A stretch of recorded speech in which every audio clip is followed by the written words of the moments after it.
A collar tie situation, for those that are inexperienced with collar ties or the tie clinch per se, is again when someone has a hook behind your head and they're pulling you in. Now, this is a very dangerous situation to be in if you're in his shoes, because someone that has a good collar tie, they're either setting it up where they're going to start throwing punches at you, and this is just their way of controlling you. They could literally be just snapping your head down to the ground, trying to either take the fight to the ground or working some sort of takedown. So it's just a position that once someone gets this collar tie, similar to kind of how you have to respect the choke, you have to respect the grip here. You can't just let this person maintain this grip, because again, it's very easy for me to just step and snap your head down, which again can either have injury to your head or it's just going to open up the doors for me to do countless other things. So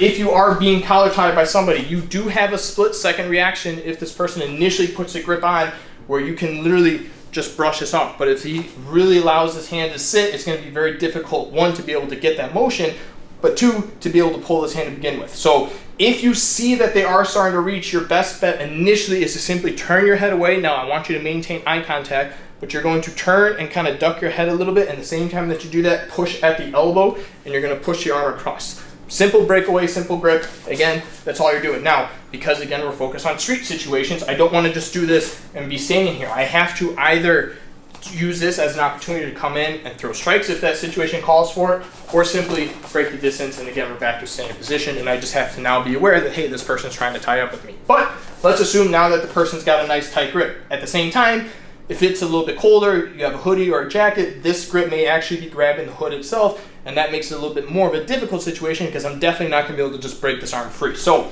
keep that in mind, but again, all these situations kind of tie into one another. So if you are in this situation, the first thing to take note is, what is the person doing with this hand? If they are starting to throw punches, or if you see the hand cocked back like the punch is coming, I'm going to instantly not necessarily hit the person in the face, but I'm looking to just shoot my free hand towards the elbow again to try and catch the punch. If you're sitting here trying to block the punch, you're just going to eat them. So shoot that hand straight out, and at this point, I'm just going to try and maintain this grip. Now he's going to be focused on trying to pull his hand back and essentially free the arm. In the meanwhile, one option that you have is to essentially re-grip the person, but I'm going to re-grip a little bit tighter. As I do a collar tie, I'm going to make sure that my elbow now dominates and actually starts bending inward.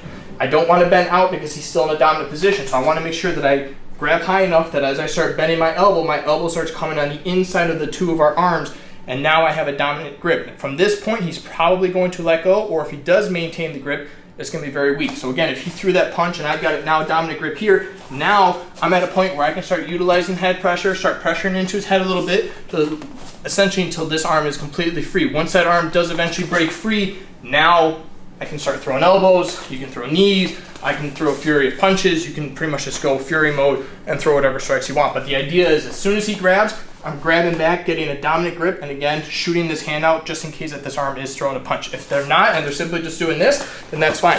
I can just get that pressure, work his head pressure away, you start framing, and you create the space. Another option that you have, and again, this still can work if this person is throwing a punch, you just have to react fast enough. I'm going to grab control of the wrist. I'm also going to grab control of the tricep. I'm going to step and pull at the same time, essentially just to collapse their arm, and I'm driving my head directly towards their face. So as soon as he grabs, I come in, just drive my head forward into his face. At this point, you can imagine he's probably going to let go of that arm, and whatever he was trying to throw has completely been dismissed, because now his face is in pain.